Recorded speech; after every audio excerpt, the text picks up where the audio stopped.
오늘 저희들이 시편 119편 말씀 97절부터 104절까지 말씀을 읽었습니다.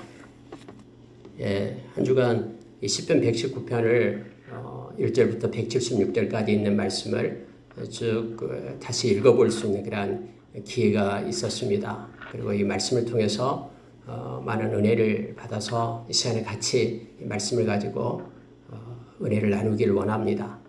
여러분 전체를 말씀을 다 읽고 나누면 얼마나 좋겠습니까? 성경에서 가장 긴 절을 가진 것이 119편이 되죠. 여러분 이것은 무명 시인이 쓴 글입니다. 근데 너무나 놀라운 것은 이것이 이렇게 아무렇게나 쓰여진 것이 아니고 이렇게 정형적인 그러니까 형태를 갖추면서 쓴 시라는 것입니다. 히브리어는 알파벳이 히브리어가 22개가 있습니다. 그중에서 알립으로 시작돼서 마지막 22번째 것이 바로 타브로 끝나는데요. 22개의 그런 그 자음으로 되어 있죠. 원래 여러분 히브리어는 모음이라는 게 없습니다. 근데 이제 요즘에는 이렇게 읽기 쉽게 하기 위해서 마소라 학파에서 만드는 모음자를 붙이기를 합니다만은 원래는 자음만 있게 됩니다. 근데 그 첫 글자를 시작하는 거예요. 그래가지고 첫 글자 알렙부터 시작하고 그다음에 두 번째 베트 이런 식으로 시작해서 마지막 타브까지 22개를 8개씩 절을 맞추어서 쓴 시가 바로 이 119편입니다. 누군가 이름 없이 이 시를 썼습니다. 근데 내용은 너무너무나 아름답고 또 이 시인이 고백하고 있는 것이 너무나 엄청난 것임을 우리로 하여금 알게 합니다. 모두가 다 주의 말씀에 대한 것을 쓰고 있습니다. 근데 특히 오늘 우리가 읽었던 이 말씀 가운데서 읍조리다라는 말씀을 생각을 해봅니다. 여러분 읍조리다라는 것은 우리가 영어로 표현하면 meditate가 됩니다. meditation, 묵상하다라는 뜻이 되죠. 시편 1편에서 1편 2절에서 복 있는 자가 율법을 즐거워하며 그 율법을 주야로 묵상하는 자로다 할 때 그 묵상하는 것과 동일한 의미가 있습니다. 그래서 이 말씀을 가지고 우리가 생각을 할 때에 제목을 그렇게 붙였습니다. 내가 주의 법을 종일 작은 소리로 읊조리나이다. 여기에 나와 있는 97절에 나와 있는 말씀요. 내가 주의 법을 어찌 그리 사랑하는지요. 내가 그것을 종일 작은 소리로 읊조리나이다. 이 말씀을 제목으로 붙이고 잠깐 이 시인이 고백했던 걸 중심으로 이 시간에 우리가 이 말씀을 묵상하면서 말씀을 나누기를 원합니다.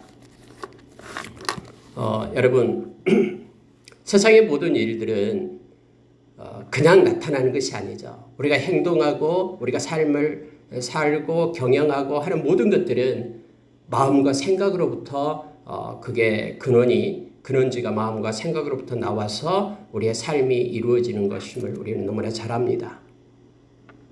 그냥 우리가 하는 일상의 삶들이 그냥 주어지는 것이 아니라 우리가 생각했던 것, 또 마음에 품었던 것, 그것들이 그렇게 삶으로 연결되는 것임을 알게 됩니다. 그래서 여러분 우리가 너무나 잘 알다시피 잠언서 4장 23절의 말씀은 무릇 지킬 만한 것보다도 너희 마음을 지키라라고 우리에게 말합니다. 생명의 근원이 이에서 난다라고 우리에게 가르쳐주죠.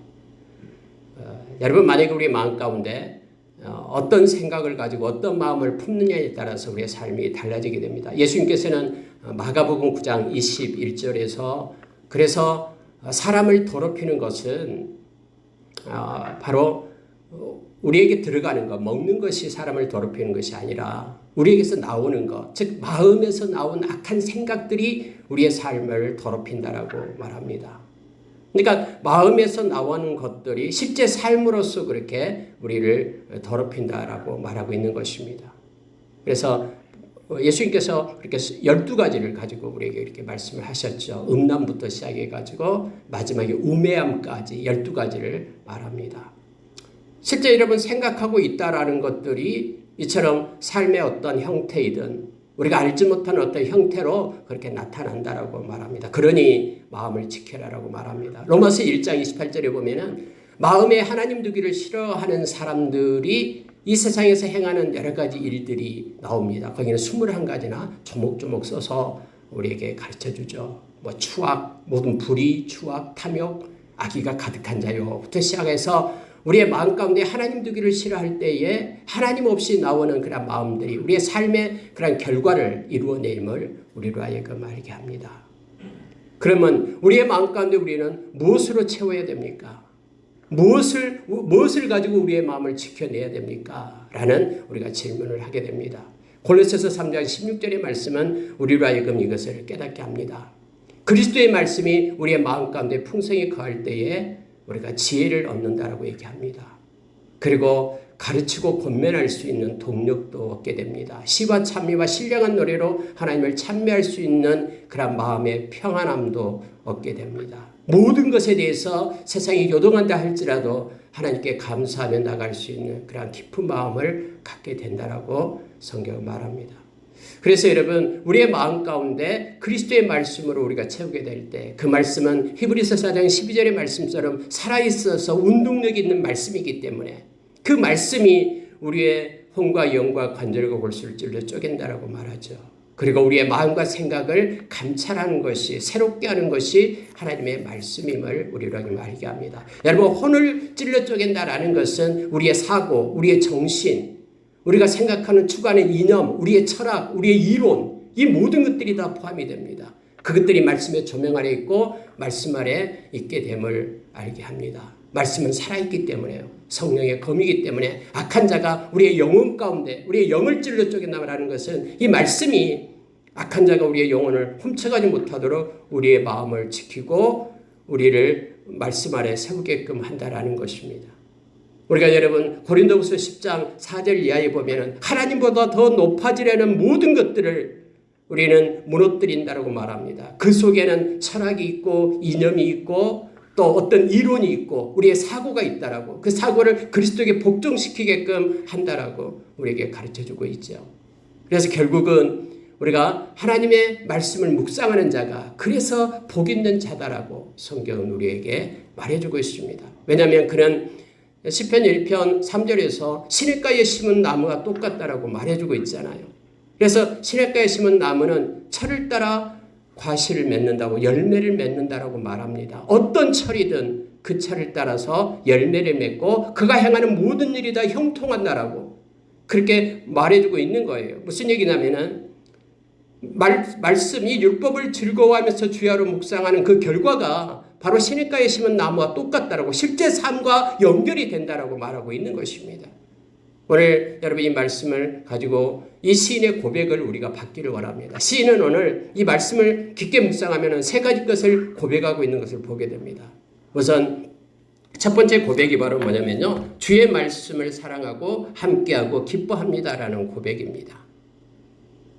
주의 말씀을 사랑합니다라는 고백입니다. 그리고 주의 말씀과 함께합니다. 그리고 주의 말씀을 기뻐합니다라는 고백을 하고 있음을 보게 됩니다. 여러분, 주의 말씀을 사랑하는 것, 주의 말씀을, 진리를 사랑하는 것을 말하고 있습니다. 마지막 때가 되면은 우리가 너무나 잘 알다시피 세상은 점점 말씀이 희귀해집니다. 아모스서 8장에 보면은 많은 젊은이들, 많은 이들이 이제 마지막 때가 돼서 기갈의 때가 오는데 그 기갈은 먹을 것이 없는 기갈이 아니라 주의 말씀이 없는 기갈의 때가 온다라고 말합니다. 그래서 아무리 찾으러 다니려도 말씀이 없는 기갈의 때가 온다라고 말합니다. 우리가 잘 아는 디모데후서 4장 2절 3절 거기에서도 나오죠. 마지막 때가 되면요, 사람들이 다른 교훈을 따르는 것이 아니라 다른 교훈, 진짜 말씀을 따르는 게 아니라 다른 교훈을 쫓는다라고 얘기합니다. 그래서 자기의 마음을 시원하게 해주고 자기의 귀를 시원하게 해줄 일만 스승을 두고 그들을 따라간다라고 얘기합니다. 그래서 바울 사도는 디모데에게 그러나 너는 그 사람들이 취하는 거 그거 행하지 말고 너는 전도인의 일을 하라. 다시 말하면 말씀을 전하는 일을 끝까지 하라라고 말합니다. 때를 얻든지 못 얻든지 하나님의 말씀을 전하는 자가 되라라고 그렇게 가르쳐주고 있습니다. 왜냐하면 마지막 때에 우리를 살릴 수 있는 것은 이 진리 알레테이야, 이 말씀밖에 없기 때문에 그렇습니다.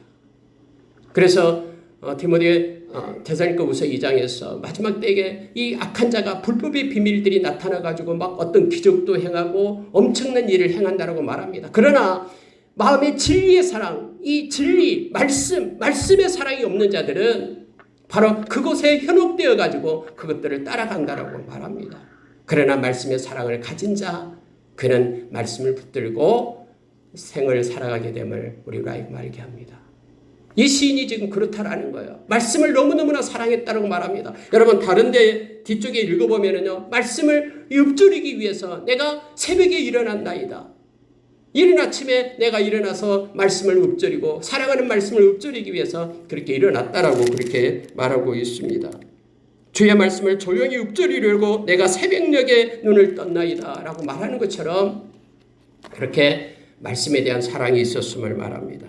오늘 여러분 97절에서 내가 주의 법을 어찌 그리 사랑하는지요 내가 그것을 종일 작은 소리로 읊조리나이다 라고 말합니다.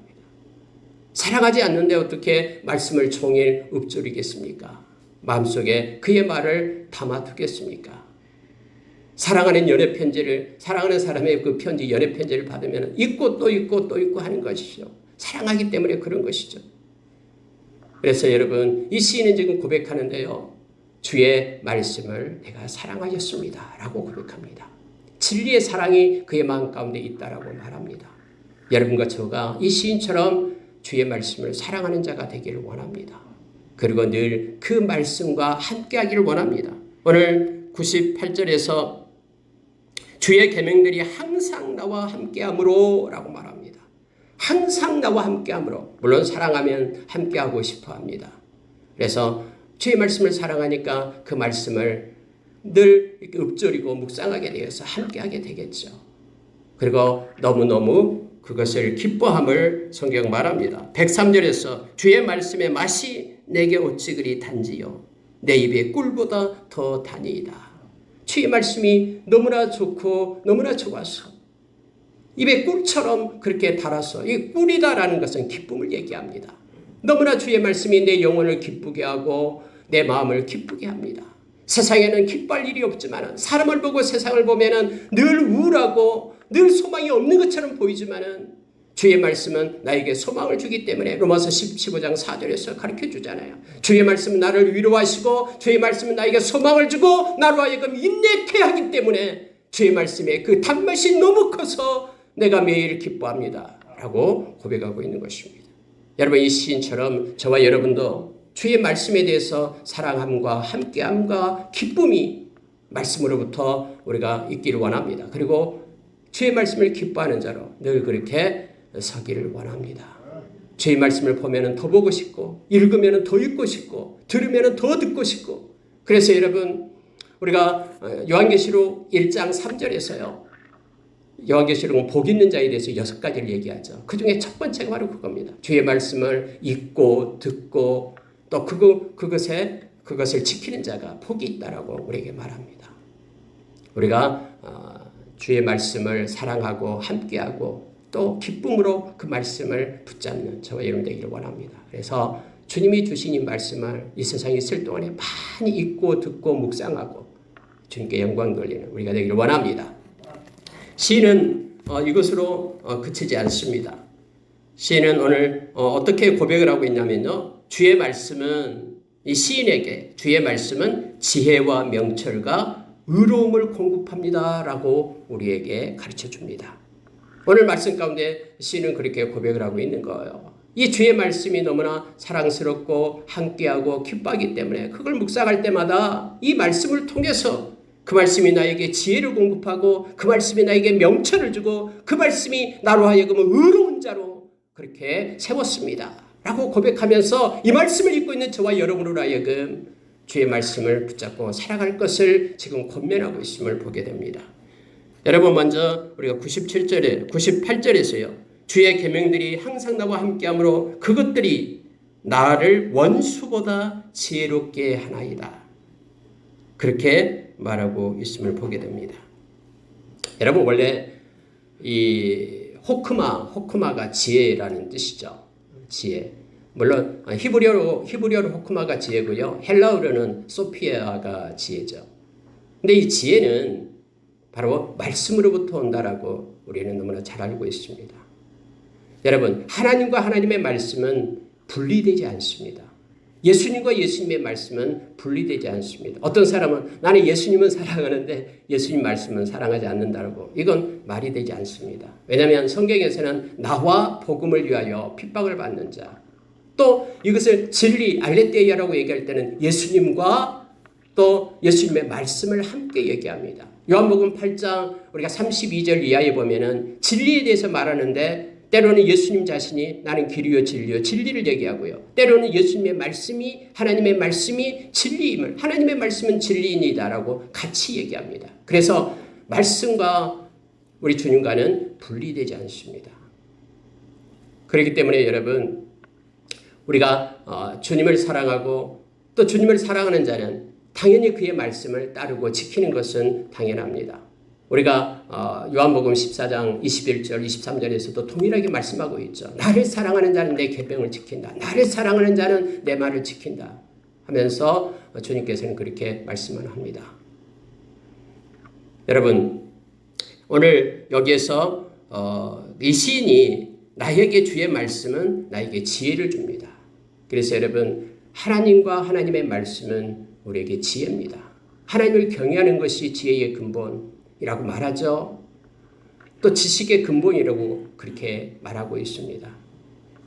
예수님은 우리의 지혜가 된다라고 또 우리가 고린도전서 1장 30절에서 우리에게 가르쳐주죠. 하나님의 말씀을 붙잡고 있을 때에 나의 어떤 원수보다 말씀으로부터 지혜가 온다라고 성경은 이렇게 말합니다. 여러분 119편을 다 읽어보면요, 앞에 계속해서 그 내용이에요. 나를 둘러싸고 있는 원수들이 있다고 말합니다. 나를 힘들게 하고 지치게 하는 많은 이들이 있다고 말합니다.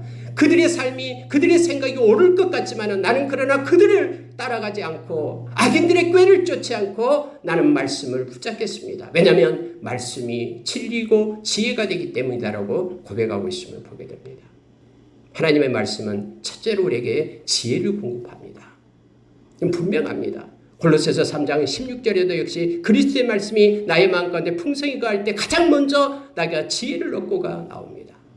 이 험한 세상에서 또 속이고 그런 사기 뭐 이런 것들이 너무나 많잖아요. 세상은 그 거짓된 것들이 너무나 많죠. 거짓의 압이 악한 사탄이 끌고 있기 때문에 그렇습니다. 그런데 이 가운데서 우리가 이길 수 있는, 또 이 가운데서 지혜를 얻을 수 있는 것은 하나님의 말씀입니다. 세상은 눈에 보이는 대로 흘러간 것이 아니라 하나님의 말씀대로 세상은 굴러가기 때문에 그렇습니다. 그래서 여러분, 시인이 말한 것처럼 내가 주의 말씀을 묵상함으로 인하여, 읊조림으로 인하여 나에게 지혜가 임했습니다라고 지금 말하고 있는 것입니다. 원수보다도 더 지혜롭다라고 말합니다. 뿐만 아니라 여러분, 명철을 얘기합니다. 여러분, 명철은 좀 우리말로 명철, 그러니까는 분별력을 얘기합니다. 좀 어려울 것 같습니다만 명철, 분별력, 인사이트를 얘기합니다. 판단할 수 있는 능력을 얘기합니다. 여러분, 우리가 고린도전서 12장 7절 이하에 보면은 그 성령의 은사들을 쭉 9가지를 얘기하죠. 그 중에서 분별의 은사를 말하고 있습니다. 7번째 분별의 은사를 얘기하죠. 여러분, 이 세상은 분별이 필요합니다. 이 명철이 필요합니다. 이것이 나에게 주어지는 여러 가지 일들이 있는데 그것이 과연 하나님으로부터 온 것인지를 분별할 줄 알아야 됩니다. 처음에는 그냥 너무나 엄청난 나에게 유익이 줄 것처럼 보여지지만은 바울사도 그렇게 말한 것처럼 나에게 모든 것이 가하나 나에게 유익한 것이 아니다라고 그렇게 말한 것처럼 하나님으로부터 온 것인지 그것만이 우리에게 유익을 줍니다. 아니면은 내 스스로 마음 가운데서 만들어낸 것인지, 아니면은 사람들로부터 온 것인지, 아니면은 악한 사탄으로부터 온 것인지 그것을 분별할 수 있는 그 기준, 캐논이 말씀입니다. 그래서 여러분, 명철이 말씀으로부터 왔다라고 지금 이 시인은 고백하고 있는 것입니다. 자, 여러분 99절 한번 보십시오. 내가 주의 증거들을 늘 읊조림으로 나의 명철함이 나의 모든 스승보다 나으며, 이렇게 말합니다. 나의 모든 스승보다도 낫다라고 말합니다. 이 세상의 모든 스승보다도, 지혜가 있다는 그 스승보다도, 어떤 사람보다도 이렇게 분별력이 말씀을 묵상함으로 인하여, 말씀을 읊조림으로 인하여 얻게 되었다라고 말합니다. 그들보다 더 큰 겁니다. 자, 여러분 100절을 보십시오. 주의 법도들을 지킴으로 나의 명철함이 노인보다 나으니이다. 여러분, 노인이 뜻하는 게 뭡니까? 전문가, 경험을 얘기하는 것이죠. 많은 경험을 가진, 삶의 실제 현장에서 경험을 가진 그 노인들보다도 많은 것을 삶으로 체득해서 알고 있는 그 사람보다도 더 나은 것이 뭐냐 그러면은 말씀을 묵상하고 그 말씀을 지키는 것이다라고 지금 시인은 고백하고 있는 것입니다. 여러분, 이 시인이 고백했듯이 그러한 우리의 지혜와 명철이 주의 말씀으로부터 오기 때문에 여러분 이 말씀을 읊조리고 묵상할 것을 지금 이 시인은 우리에게 가르치고 또 말씀은 우리로 지금 깨닫게 하고 있음을 보게 됩니다. 이것뿐만이 아닙니다. 여러분, 마지막 절에 보면요, 의로움을 얘기합니다. 마지막 절에 보면은 이게 104절이요. 우리가 읽은 것 중에 마지막 절요. 주의 법도들로 말미암아 내가 명철하게 되었으므로 모든 거짓 행위를 미워하나이다. 모든 거짓 행위를 미워한다라는 것은요, 나는 거짓된 것 따르지 않겠다라는 거예요. 내가 어떤 나에게 손해가 있다 할지라도 거짓된 것을 싫어하며 나에게 의로움을 주는 것이 바로 이 말씀임을 시인은 고백하고 있습니다. 우리가 고린도전서 1장 30절에서 예수님은 우리의 의로움 되시고 거룩함 되시고 구원함 되신다라고 우리에게 말씀해 주고 있죠. 예수님과 말씀은 우리에게 의를 가르쳐 줍니다.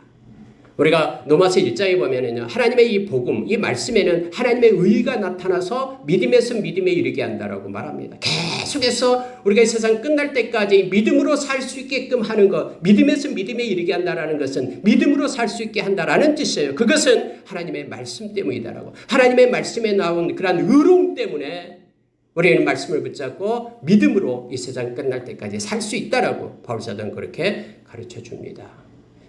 말씀은 이처럼 이 시인에게 지혜를 주고 분별력, 명철을 주고 그리고 의로움을 주어서 거짓된 것을 행하지 않게끔 그렇게 우리를 세웠다라고. 그러니 나는 말씀을 읊조리며 묵상한다라고 그렇게 고백하면서 우리로 이 말씀을 따라서 사는, 말씀을 묵상하며 사는 자로 그렇게 우리를 세우고 우리를 권면하고 있음을 보게 됩니다. 여러분, 고린도후서 3장 15절에서 17절 말씀은 우리가 너무나 잘 읽고 또 잘 알고 있는 말씀입니다. 그런데 이 시간에는 이 말씀을 한번 펴서 우리가 다시 한번 구체적으로 한번 보고 가도록 하겠습니다.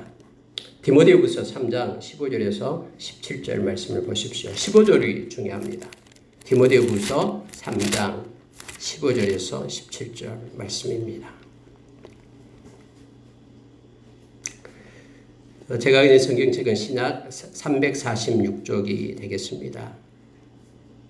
디모데후서 3장 15절에서 16, 17절 폈으면은 우리 같이 한번 읽겠습니다. 또 어려서부터 같이 읽습니다. 시작. 또 어려서부터 성경을 알았나니 성경은 능히 너로 하여금 그리스도 예수 안에 있는 믿음으로 말미암아 구원에 이르는 지혜가 있게 하느니라. 모든 성경은 하나님의 감동으로 된 것으로 교훈과 책망과 바르게 함과 의로 교육하기에 유익하니 이는 하나님의 사람으로 온전하게 하며 모든 선한 일을 행할 능력을 갖추게 하려 함이라. 아멘. 여러분, 성경은 능히 우리로 하여금 그리스도 예수 안에 있는 믿음으로 말미암아 구원에 이르는 지혜가 있게 한다라고 말합니다. 저와 여러분으로 하여금 믿음으로 살 수 있도록 합니다. 말씀은요. 뿐만 아니라 우리에게 지혜가 있게끔 한다라고 말합니다. 그리고 이 말씀은 우리에게 유익을 준다라고 말합니다. 뿐만 아니라 하나님의 사람으로 온전케 세운다라고 말하고 이 땅에서 선을 행할 수 있는 동력을 공급하고 있음을 우리에게 가르쳐 줍니다.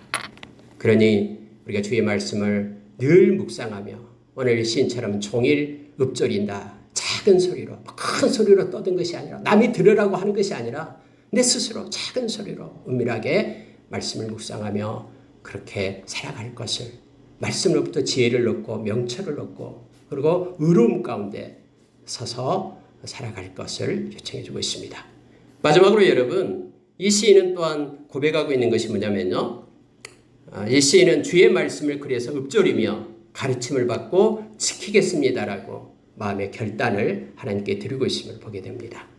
자, 여러분 97절에 다시 한번 보십시오. 내가 주의 법을 어찌 그리 사랑하는지요. 내가 그것을 종일 작은 소리로 읊조리나이다 라고 말합니다. 우리의 마음 가운데 세상으로부터 들어오는 다른 것들을 우리가 막아낼 수 있는 방법은 우리 마음을 채우는 것밖에 없습니다. 비워두는 것이 아니라 우리 주님께서 그렇게 얘기했듯이 깨끗이 청소해 놓고 오면은 그 깨끗이 청소해 놓은 곳으로 다른 더 악한 것들을 데리고 온다고 하죠. 그러니까 우리의 마음을 다른 것으로 채우는 것이 아니라 말씀으로 채워 놓는 거예요. 마치 여러분 갈라디아서 1장 15절 이하에서 너희들이 성령을 쫓으면은 육체의 소욕을 이루지 않을 것이다. 그러나 성령을 쫓지 않으면은 육체의 소욕을 따라 살게 될 것이다. 라고 말하는 것처럼 우리의 마음 가운데 악한 것이 들어오지 못하게끔 하는 방법이 뭐냐면 미리 말씀으로 풍성하게 채워 놓는 것입니다. 이것은 계속해서 읊조리면서 말씀을 마음 가운데 우리가 기억하게 될 때 풍성함으로 그렇게 채울 것을 이 시인처럼 우리도 그렇게 나가기를 원합니다. 이 시인은 지금 그렇게 말합니다. 종일 작은 소리로 읊조리나이다 하면서 말씀을 마음 가운데 생각하면서 살아가는 것입니다. 물론 그러면 아무 일도 하지 말고 앉아서 말씀만 우리가 읽어라 그런 뜻이 아닙니다. 어떤 것이든 우리 가운데 말씀이 있어서 그 말씀의 조명 아래 둘 것을 말합니다. 어떤 일을 하더라도 회사에서 일을 하더라도 여러 가지 일들이 있다 할지라도 물론 어렵겠지만 그러나 이것을 훈련함으로써 늘 말씀의 기준점을 가지고 그 조명 아래에서 모든 일이 이루어지도록 그렇게 우리가 힘쓰며 나가기를 원합니다. 여러분 우리가 잘 알다시피 에녹이 있죠. 에녹 창세기에서요.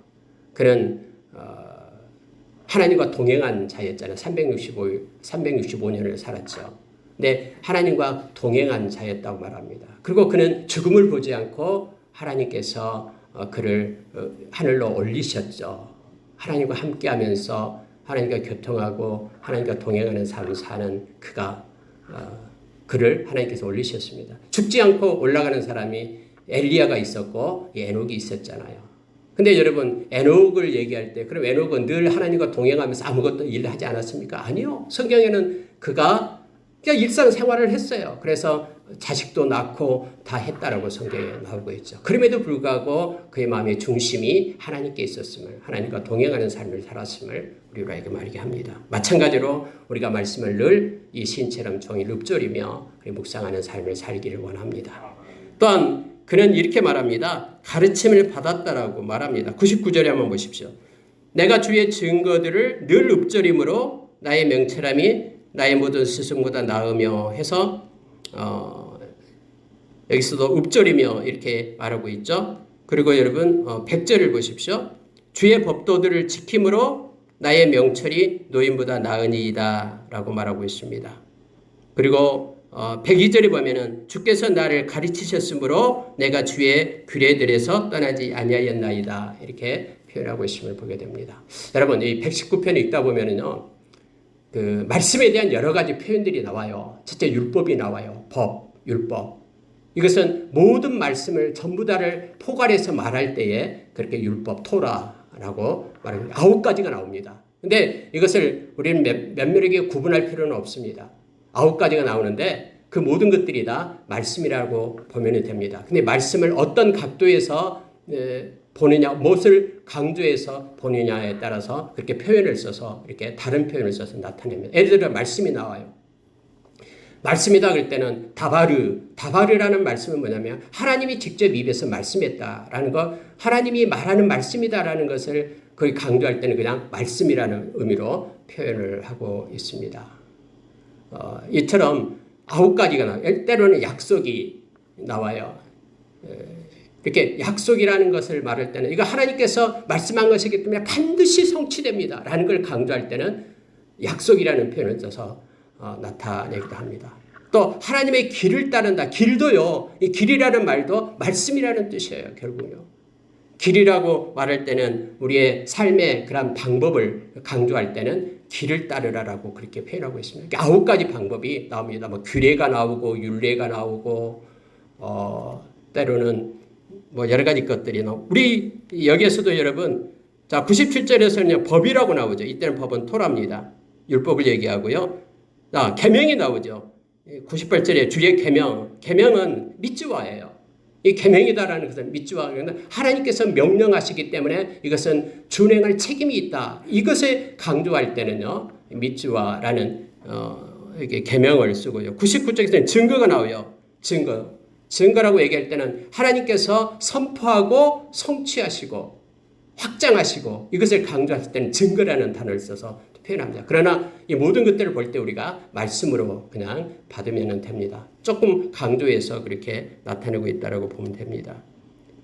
100절에는 법도가 나오고요. 그 다음에 102절에는 규례가 나오고요. 이처럼 9가지 형태를 가지고 이렇게 쓰이고 있다는 것을 여러분 미리 아시면 이거 말씀을 읽는데 좀 도움이 될 겁니다. 이렇게 법도가 뭐고 또 증거가 뭐고 하는 또 헷갈릴 수가 있는데 그것들을 다 강조하는 측면만 다를 뿐이다라고 생각하면 되겠습니다. 여러분 이 시인이 주의 말씀을 읊조리면서 이제 가르침을 받고 해서 여러분 102절에 주께서 나를 가르치셨으므로 이렇게 되어 있잖아요. 말씀을 통해서 가르쳤다라고 얘기합니다. 묵상하게 될 때 그 말씀이 살아있음을 때로는 느끼고 주님께서 그 말씀을 통해서 우리를 인도하시고 이끄심을 우리가 알게 됩니다. 여러분 요한일서 2장 27절에 보면은요. 성령의 기름 부음이 우리 가운데 있을 때 우리가 깨닫게 된다라고 말합니다. 말씀을 생각하고 우리가 묵상하게 될 때요. 우리에게 깨달음이 와요.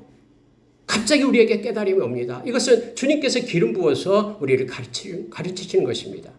요한일서 2장 27절에서는요. 다른 그 누구도 가르칠 수 없는 것을 우리에게 가르쳐준다고 얘기하죠. 예수님께서는 우리에게 성령님을 보내주셨어요. 그런데 성령님께서는 그렇게 말합니다. 성령님은 예수님의 말씀을 우리에게 기억나게 하고 우리를 가르친다고 말합니다. 우리가 요한복음 16장에서 예수님께서는 우리를 진리 가운데로 인도하신다고 그랬죠. 이거 가르친다라고 말씀한 거예요. 깨닫게 하시고요. 하나님도 깨닫게 하시고 또 우리 주님의 그러한 것들을 성령님께서 깨닫게 하시는 거예요. 가르치시는 거예요. 그리고 오늘 지키겠나이다라고 말하고 있죠. 여기서 성경에서 그렇게 우리에게 말씀해 주고 있습니다. 100절에서 주의 법들을 지킴으로 나의 명철함이 노인보다 나으니이다 라고 말합니다. 머릿속에 사변적으로 머릿속에만 있는 말씀이 아니라 우리의 삶 가운데 그렇게 활동하고 나타나게끔 한다라는 것을 말하고 있는 것입니다. 읊조리면서 지키게 가르침을 받고 거부하는 것이 아니라 깨달음이 주었을 때 그 깨달음을 거부하는 것이 아니라 그것을 가지고 삶 가운데 드러내며 뿐만 아니라 그 말씀을 지키겠습니다 라고 말합니다. 예수님께서 산상수훈을 마칠 때에 여러분 마태복음 7장 24절 이하에서 그렇게 말하죠. 지혜 있는 자와 어리석은 자를 말하면서 반석 위에 지은 집과 모래 위에 지은 집을 얘기할 때 지키는 자와 지키지 않는 자를 구분해서 말해주고 있음을 보게 됩니다. 우리가 하나님의 말씀을 삶 가운데 성령께서 인도하시고 깨달음을 줄 때 그것을 순종함으로 우리가 나가기를 원합니다. 그것이 곧 하나님을 사랑하는 것임을 주님을 사랑하는 것임을 성경은 우리에게 가르쳐줍니다. 특히 여러분 많은 묵상을 하기를 원하는데 그중에서 그 고린도후서 13장 13절 말씀 축도 있잖아요. 축도 중에서 예수님의 은혜를 묵상해 보십시오. 말씀을 통해서요. 말씀을 통해서 주시는 예수님의 은혜. 예수님은 생명의 떡이시고 세상의 빛이시고 또 포도나무 되시는 주님. 그리고 우리의 친구가 되시는 그 주님. 그리고 내 이름으로 무엇인지 구하라고 말씀하시는 그 주님. 내가 온 것은 약으로 생명을 얻게 할 것이다라고 그걸 위해 왔다라고 그렇게 나에게 말씀해 주시는 주님. 우리의 사는 목자 되시는 그 주님. 말씀의 근거에서 그 말씀을 가지고 우리 주님을 묵상할 때에 그것이 곧 복임을 축복임을 우리로 알게 합니다. 또 하나님의 사랑을 묵상해 보십시오. 주 예수 그리스도의 은혜와 하나님의 사랑. 우리가 잘 아는 로마서 8장에서 나오는 그 35절 이하에서 나오는 그 하나님의 그 사랑. 로마서 5장에서 나오는 그 하나님의 사랑. 아무 무가치한 나를 그렇게 사랑하셔서 당신의 아들을 갖다 생명을 줘서 나를 구하신 그 사랑을 묵상해 보십시오. 성령의 그런 성령의 교통하심이다라는 코이노니아를 얘기하잖아요. 이 성령의 교통, 성령의 교제를 얘기합니다. 사귐을 얘기합니다. 성령께서 우리를 떠나지 않고 구원의 날까지 함께 하신다고 했습니다. 우리에게 하나님의 사랑을 부어줍니다. 우리를 오늘 진리 가운데로 인도하시는 그 성령님, 그 좋으신 성령님, 하나님 아버지를 아빠 아버지라고 부르게 하고 예수님을 주라라고 우리의 마음 가운데 그렇게 하게끔 진실되게 하게끔 그렇게 우리를 깨닫게 하시는 그 성령님을 묵상해 보십시오. 그가 바로 가장 이 땅에서 큰 복을 받은 자이고 복 있는 자임을 알게 됩니다. 말씀을 마치겠습니다. 오늘 시인이 말씀을 사랑하고 함께하고 기뻐하면서 말씀으로부터 지혜와 명철과 의로움을 공급받았다고 그렇게 말했듯이 우리도 시인처럼 말씀을 읊조리고 그리고 말씀의 성령님의 가르침을 받고 뿐만 아니라 말씀을 삶 가운데 지키면서 하나님께 영광 돌리고 주님과 동행하는 우리의 지금부터 우리의 인생의 후반부가 되기를 예수님의 이름으로 축원합니다. 함께 기도하겠습니다.